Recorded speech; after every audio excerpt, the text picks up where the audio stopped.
오늘 말씀은 유다서 1장 20절 말씀, 우리 한 목소리로 읽어봅니다.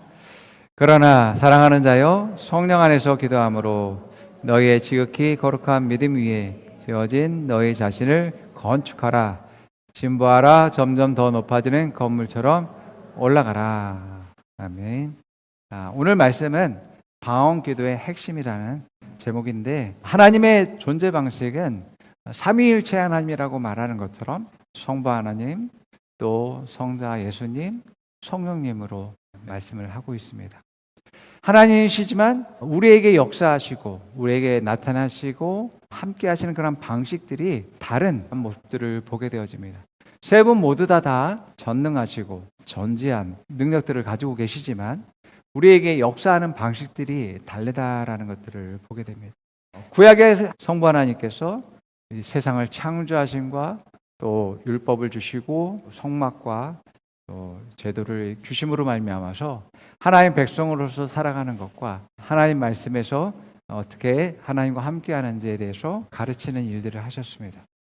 성자 예수님을 통해서 하나님 자녀의 생명을 우리가 얻게 되는 것뿐만 아니라 또한 자녀의 삶을 어떻게 사는지에 대해서 보여주고 또 무엇을 목적으로 해서 살아가야지 되는지에 대한 모습들도 예수님을 통해서 우리에게 보여주신 것들을 보게 되어집니다.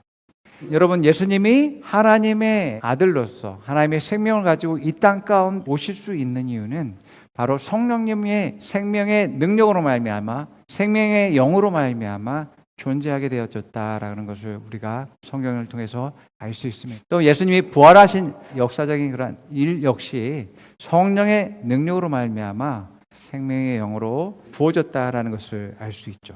아들인 예수님조차도 이 땅 가운데서 하나님 자녀의 생명으로 살아가는 것과 또한 부활하신 모든 것들이 성령의 역사로 말미암기 때문에 성령 하나님이 하셔야지만 되어집니다. 또한 예수님이 사역하는 모든 순간들 가운데서 성령의 능력이 갑절로 부어짐에 따라서 사람들의 병을 고치고 치유하고 회복하고 능력을 행하는 일들을 통해서 천국이 이렇다라고 보여줄 수 있었습니다. 마찬가지로 우리가 하나님의 자녀로서 이 땅 가운데 능력 있게 살아가고 세상을 이길 수 있는 그러한 모든 것이 성령의 능력으로만이 또한 지혜로만이 가능하게 된 것입니다. 또한 성령님은 우리가 영원토록 함께 하시는 분이다라고 말씀하고 있는 것이죠. 그러니까 우리가 실질적으로 하나님의 자녀의 삶을 살기 위해서 우리에게 보내주시고 주신 분이 바로 성령 하나님이라는 겁니다. 그렇기 때문에 너무너무 중요한 분입니다. 그래서 요한복음 14장 16절 18절 말씀 우리가 한번 볼 텐데요. 함께 읽어보겠습니다.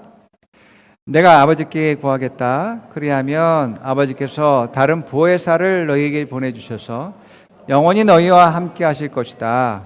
그는 진리의 영이시다. 세상은 그를 보지도 못하고 알지도 못하므로 그를 맞아들일 수가 없다. 그러나 너희는 그를 안다. 그것은 그가 너희와 함께 계시고 또 너희 안에 계실 것이기 때문이다. 나는 너희를 고아처럼 버려두지 아니하고 너희에게 다시 오겠다. 아멘. 여러분, 여기서 보혜사라고 하는 것은 거기 써 있죠. 변호하시는 분, 나를 하나님의 자녀 되는 것을 확증을 해주시고 내가 의인이라는 것을 내 안에서 말씀하시고 변호해주고 나를 세우시는 분이라고 도와주시는 분이라고 말씀하고 있습니다. 이분은 우리 가운데 계신다라고 말씀하고 있어요. 내가 하나님의 자녀다라고 하는 것은 교리적인 것이 아닙니다. 교회에 출석하고 등록하고 세례를 받았기 때문에 하나님 자녀 되었습니다. 이기보다도 내 안에 계신 성령께서 내가 하나님 자녀가 되었다는 것을 확증을 해주고 체험적으로 알게 되어지는 것입니다. 내가 너희를 나의 자녀로 삼았을 뿐만 아니라 고아처럼 내버려 두지 않겠다고. 우리를 항상 보호할 뿐만 아니라 나의 성장과 발전을 위해서 항상 일하시는 분이라고 말씀하고 있는 것입니다. 여러분, 예수님이 하나님 자녀의 생명을 가지고서 이 땅 가운데 태어난 것과 또한 자녀의 삶으로서 능력 있게 이 땅 가운데서 세상을 승리하신 모든 것, 또한 죽었음에도 불구하고 부활하신 모든 것, 성령님이 역사하셨어요. 이 말은 성령님이 아니면 하나님 자녀로서 우리가 이 땅에서 제대로 살 수 없다라는 것입니다. 성령님이 아니면 여러분의 성장과 발전을 위해서 일하는 분이 여러분에게 없다는 것입니다. 이것은 우리가 하나님이 이 땅 가운데 보내신 그러한 부르심과 그 사명들, 그 뜻을 이룰 수 없다라는 거죠.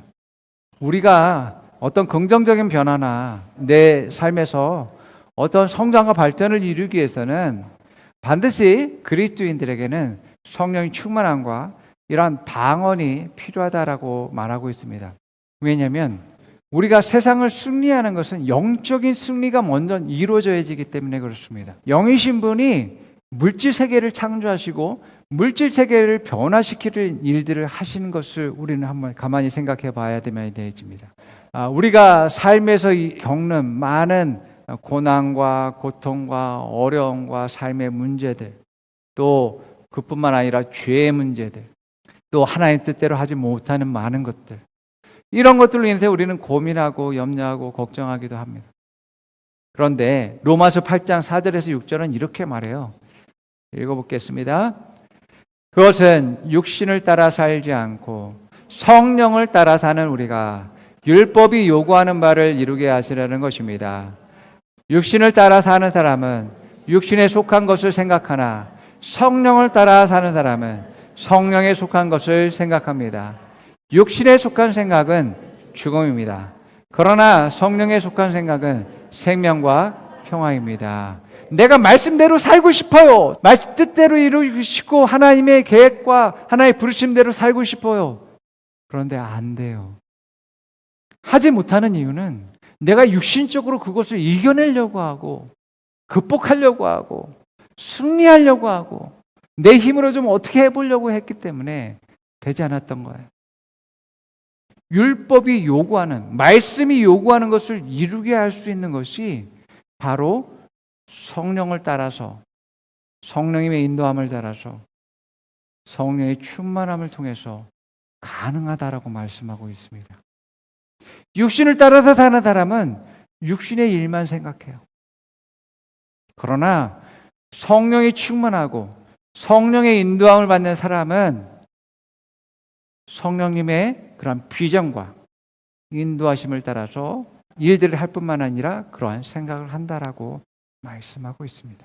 성령님은 내가 생명을 얻을 때 더 풍성히 얻는 삶으로 인도하시는 분입니다. 믿으시기 바랍니다. 또한 내 안에 평안과 기쁨이 넘치게 하시는 분입니다. 여러분들이 하나님의 자녀로서의 성장과 발전을 원한다면 여러분들이 성령님의 인도함을 받을 수 있어야 됩니다. 그럴 때에 여러분들이 영적으로 성장하고 또 여러분들이 지혜롭고 또 능력 있는 그런 삶을 살게 된다는 것을 믿으시기 바랍니다. 우리가 요한복음 16장 7절 15절 말씀 한번 읽어볼게요. 그러나 내가 너에게 진실을 말하는데 내가 떠나가는 것이 너에게 유익하다. 내가 떠나가지 않으면 보혜사가 너에게 오지 않을 것이다.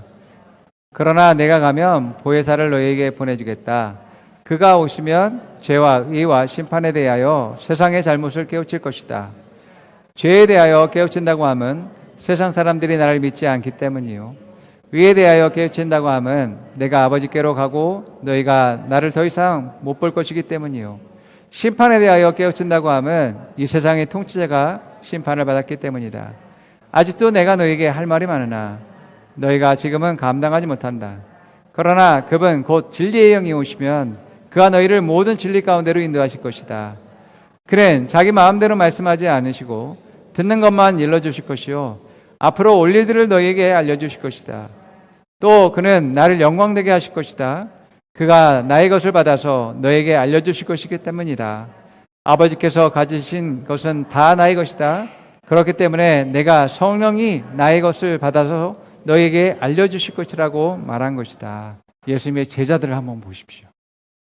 예수님과 함께 있음에도 불구하고 예수님이 하신 말씀에 대한 제대로 된 뜻을 알지도 못하고 또 이기적이고 탐욕적이고 욕심부리고 시기하고 질투하는 그러한 모습들을 보여줬어요.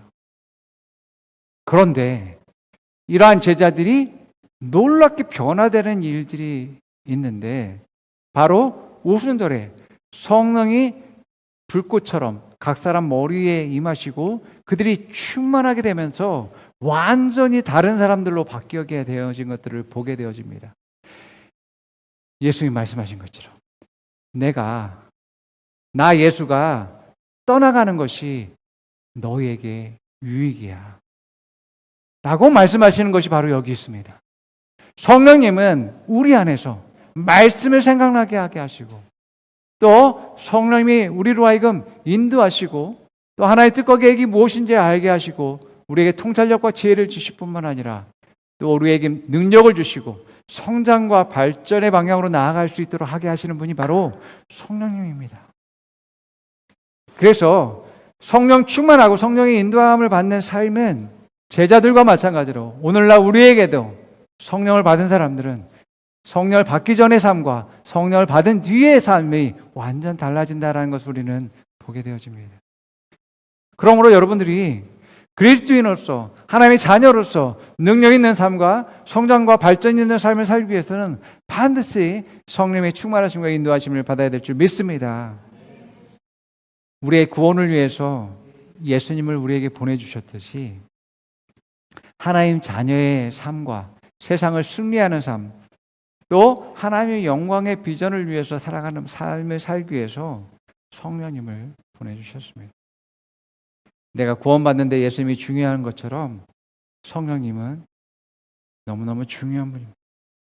여러분의 부르심이 무엇인지, 또 무엇을 위해서 여러분들이 살아가야 되는지, 어떤 방향으로 가야 되는지, 또한 지금의 문제를 어떻게 분별력 있게 깨닫고 선택해야 되는지, 더 탁월한 삶, 성장의 삶을 살 수 있는지, 이런 모든 것들을 성령님이 하시는 일이다라고 말하고 있습니다.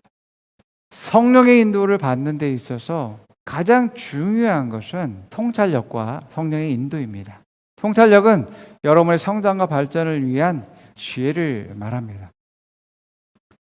진정한 지혜와 통찰력은 내게 생명력을 불어넣고 그 생명을 가지고서 계속해서 성장과 발전을 이룰 수 있는 것이 바로 진정한 통찰력과 지혜라고 할 수 있습니다. 성령님이 주시는 지혜는, 통찰력은 바로 이러한 통찰력이에요.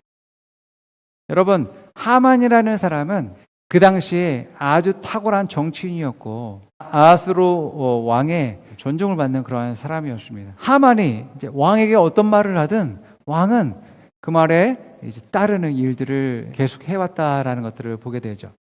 자, 그런데 어느 날 모르드게라는 사람이 자신 앞에서 좀 뻣뻣한 모습을 보입니다. 모르드게가 유대인이라는 것을 알게 되고 모르드게뿐만 아니라 유대인 모두를 이제 몰살할 그런 계획을 갖게 되죠. 자기가 민족 말살에 대한 그런 계획을 가지고 있다 할지라도 아무도 대적할 수 있을 것이라고는 자기는 생각하지 못했습니다. 왜냐하면 그 나라의 왕도 무시하지 못할 그러한 권력을 가지고 있는 사람이었죠. 그래서 자기를 드높이기 위해서 모르드게를 매달 장태까지 준비했습니다. 자, 여러분, 이것이 사람의 지혜입니다. 하만은 영적인 지혜가 없었던 사람입니다. 그렇기 때문에 이 모르드게가 왕을 구한 일이나 또 에스더가 유대인이었다라는 것과 또 하나님의 뜻과 계획에 대해서, 영적인 것에 대해서 하만은 몰랐어요. 자, 그걸로 말미암아서 자기 꾀에 하만이 죽게 되는 결과를 얻게 되어집니다.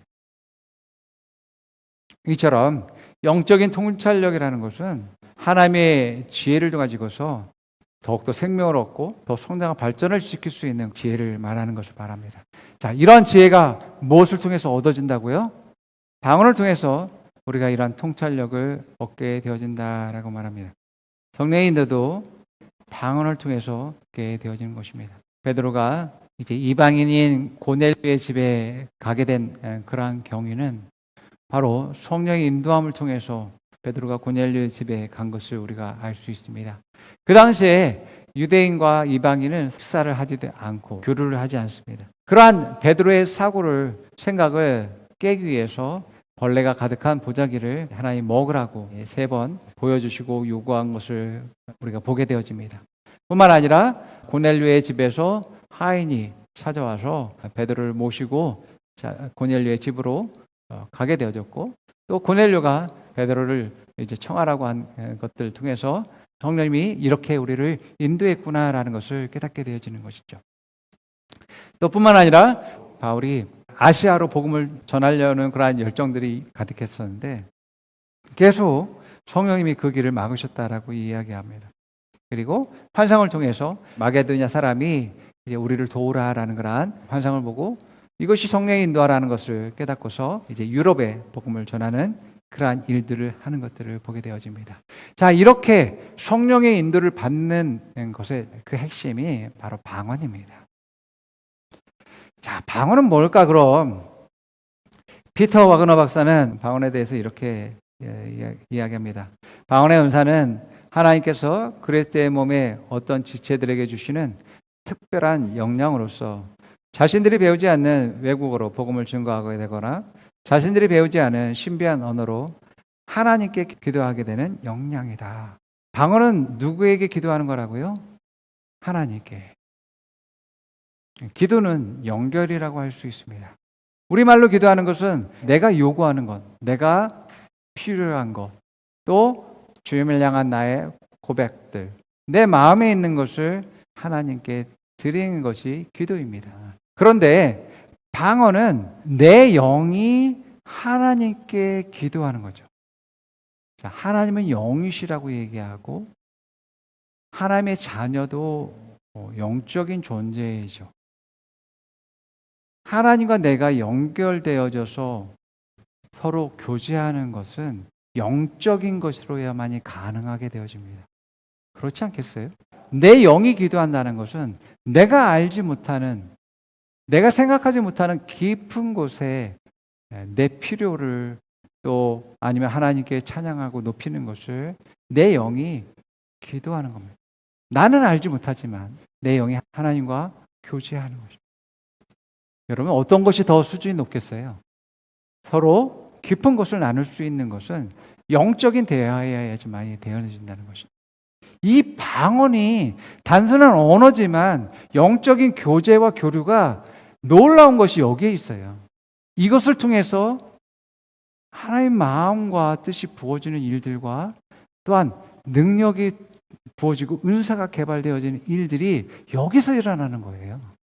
순절에서부터 본격적으로 이제 방언이 시작되어졌는데, 근대에 이르러서 폭발적으로 이러한 방언에 대한 운동, 성령 세례에 대한 운동이 무브먼트가 일어난 것은 1901년에 그 미국의 아주사 운동과 연결되어져 있는데, 찰스 파함이라는 그런 목사님이 설립한 베델 성경학교에서 이제 성경에 기록된 성령 세례, 이것이 과연 무엇인가에 대해서 가르치는 일들을 했었죠. 그리고 나서 이 방언은 뭐 가르치는 것으로 끝나는 게 아니라 우리 한번 직접 체험해 봅시다. 우리 경험해 봅시다. 라고 해서 1901년에 새해 첫날에 이 집회가 시작되어져서 한 여성이 이러한 방언을 하게 되어지고 성령 세례를 받게 되었습니다. 그리고 나서 계속 이 방언을 받는 사람이 계속 늘어났고, 이것을 구경하기 위해서 그 학교로 사람들이 몰려들게 되어졌습니다. 윌리엄 시무어라는 흑인이 교실 밖에서 찰스 파함 목사님이 강의하는 것과 그 집회를 듣게 되어졌습니다. 그 윌리엄 시무어가 방언을 받게 되어졌죠. 아주사의 창구에서 상자를 뒤집어 쓰고 방언을 하고 또 찬양하기 시작하면서 놀랍게 부흥이 일어나서 이 아주사 부흥이 평양 대부흥의 부흥의 불길들 지피는 일들로 일어나게 되었어요. 그래서 캔사스시, 로렌스, 갈레나, 맥로우즈, 킬빌리, 성령의 불길이 번지는 그러한 일들이 일어나게 되어졌다라고 말합니다. 방언의 목적은 고린도전서 14장 2절과 4절에 나와 있습니다. 함께 읽어봅니다. 방언을 말하는 자는 사람에게 하지 않고 하나님께 하나니 이는 알아듣는 자가 없고 그 영으로서 비밀을 말함이라. 4절에는 방언을 말하는 자는 자기의 덕을 세우고 예언을 하는 자는 그의 덕을 세운다라고 말하죠. 크게 두 가지로 방언은 하나님과 관계에 있어서 비밀을 말하는 첫 번째가 있고, 두 번째는 내 영을 세우는, 또 나의 성장을 돕는 아주 중요한 것이다라고 말하고 있습니다. 우리가 이성으로서 내 의지적으로 기도하는 것과 방언으로 기도하는 것의 차이점에 대해서 한번 말씀드리겠습니다. 아무리 한국말로 많은 기도를 했다 할지라도 여러분의 영혼은 만족함을 느낄 수 없을 것입니다. 자기 아픔과 고통과 염려와 걱정들을 다 하나님께 아뢰기 때문에 속이 시원하다라고 말할 수 있겠지만 여러분의 영혼의 만족은 없어요. 그러나 여러분들이 방언으로 기도하게 되어지면 여러분 안에 생수의 강이 넘쳐 흐르고 하나님의 임재가 있게 되어지고 또 하나님의 계시와 하나님의 그러한 뜻과 사랑이 부어짐으로 말미암아서 영적 만족함을 누리게 되어진다라고 말하고 있습니다. 두 번째, 고린도전서 14장 4절이 말한 것처럼 방언을 말하는 자는 자기의 덕을 세우고라고 말하죠. 여기서 덕을 세운다라는 것은 영어로는 충전시키다라는 의미입니다.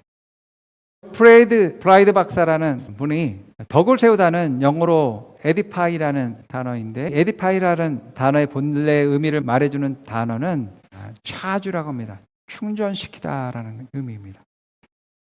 예를 들어서 배터리를 충전할 때 그 충전을 의미합니다. 그렇기 때문에 내가 방언으로 기도할 때 내 영을 초자연적인 배터리에 충전시키는 충전과 같습니다.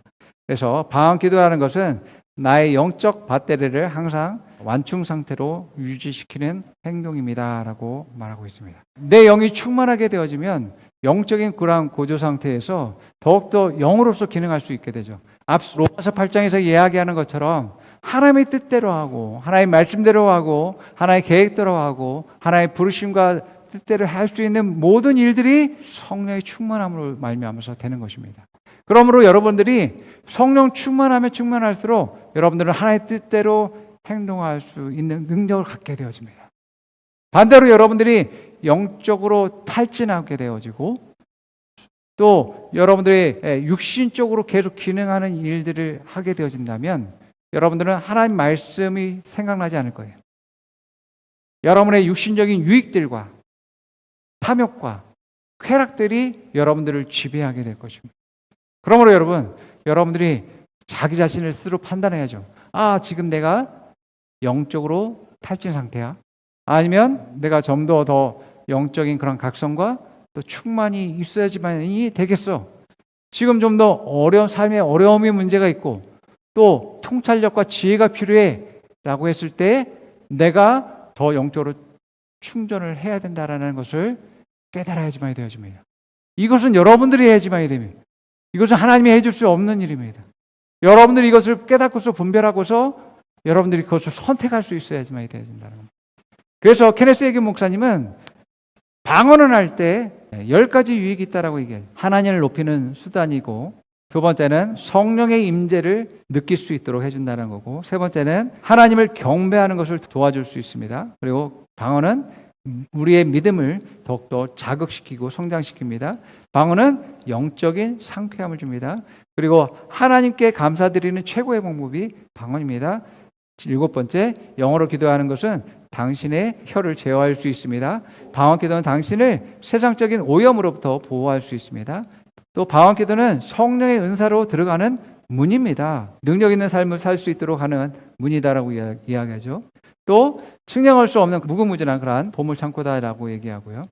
방언 기도는 여러분들이 체험해 보시면 알겠지만 내 자신을 세워줄 뿐만 아니라 성장시키고 발전시키는 데 있어서 하나님께서 우리에게 주신 최고의 선물이다라는 것을 볼 수 있습니다. 성령님의 그러한 통찰력과 지혜와 성령의 인도를 받았음에도 불구하고 내가 그대로 순종하지 않는다면, 인도한 대로 행동하지 않는다면 내 삶의 변화도 성장도 없다라고 말씀하고 있습니다. 내가 순종하지 않았다고 해서 성령님이 우리를 포기하는 것은 아닙니다. 끊임없이 성령님은 우리에게 진리로 인도하시는 영이시기 때문에 우리로 하여금 주님이 가신 그 길을 따라가게 하고 또 성장의 발로 인도하실 것이기 때문에 계속해서 우리에게 말씀하시고 사인을 주실 것입니다. 방언은 내가 하나님의 자녀로서의 삶을 살아가도록 하게 할 뿐만 아니라 계속 성장의 삶, 발전의 삶, 영광에서 영광으로 나아가는 삶으로 살아가는 데 있어서 너무나 중요하다. 우리가 방언하게 될 때 이러한 통찰력과 지혜가 우리에게 주어진다라고 말씀하고 있어요. 어떤 통찰력이요? 내가 생명을 얻고 더 풍성히 얻는 것, 더 성장 발전으로 나아가는 그러한 통찰력이요. 그리고 성령의 인도를 통해서 하나님의 뜻을 이루고 또 부르심의 그러한 방향으로 나아가는 그러한 일들을 하게 하신다라고 말씀하고 있음을 보게 되어집니다. 여러분, 방언을 기도를 하는 것을 생활화하시고 충만해질 때까지 여러분들이 하시기 바랍니다. 충만은 가득하게 채워지는 것을 의미합니다. 성령님의 임재가 내 안에 가득 차고 위로부터 부어지는 것들과 또 내 안에서 생수가 넘쳐나가는 일들과 내 안에서 더 이상 채워질 수 없을 정도의 그런 가득함을 경험하는 것이 충만입니다. 여러분들의 마음은 공허하고 채워지지 않는 것은 충만이 아닙니다. 하나님의 영으로서 여러분들이 가득하게 채워질 때까지 여러분들이 하셔야 될 모임입니다. 왜 그렇게 해야 되냐면 그럴 때 하나님이 나와 함께 한다는 것과 하나님과 내가 연결되어져 있고 또 나와 함께 하시고 내가 성전을 이룬다라는 것이 그게 무엇인지 알게 되고 또 내게 부어주시고 내 지금에 가지고 있는 염려와 걱정과 또 불안함 이런 것들을 다 제거하고 나로 하여금 자유와 평안을 얻게 하고 그 안에서 믿음과 또 소망들을 갈망하는 일들이 이러한 성령 충만함이 일어납니다. 또 뿐만 아니라 영적인 오감들이 열려서 하나님의 음성을 듣게 되고 영적인 것들을 볼 수 있게 되어지고 내 영혼이 영적인 것을 느낄 수 있게 되어집니다. 그렇기 때문에 충만할 때까지 하셔야 된다는 걸 기억하시 바랍니다. 그럴 때 여러분들이 계속 성장과 발전을 이룹니다. 함께 고백해 봅니다. 나는 하나님의 자녀입니다. 나는 성령의 전입니다. 주님이 내 안에 계십니다. 내게는 영적 통찰력이 있습니다. 영적 지혜가 있습니다. 계시가 있습니다. 성령의 인도가 있습니다. 나는 성령 충만합니다. 임재로 충만합니다. 지혜로 충만합니다. 능력으로 충만합니다. 자, 옆 사람이 말해봅니다. 영적 성장을 위해서 노력하십시오. 무시로 방언하십시오. 성령의 인도를 받으십시오. 지혜와 계시가 넘치기를 바랍니다. 아멘.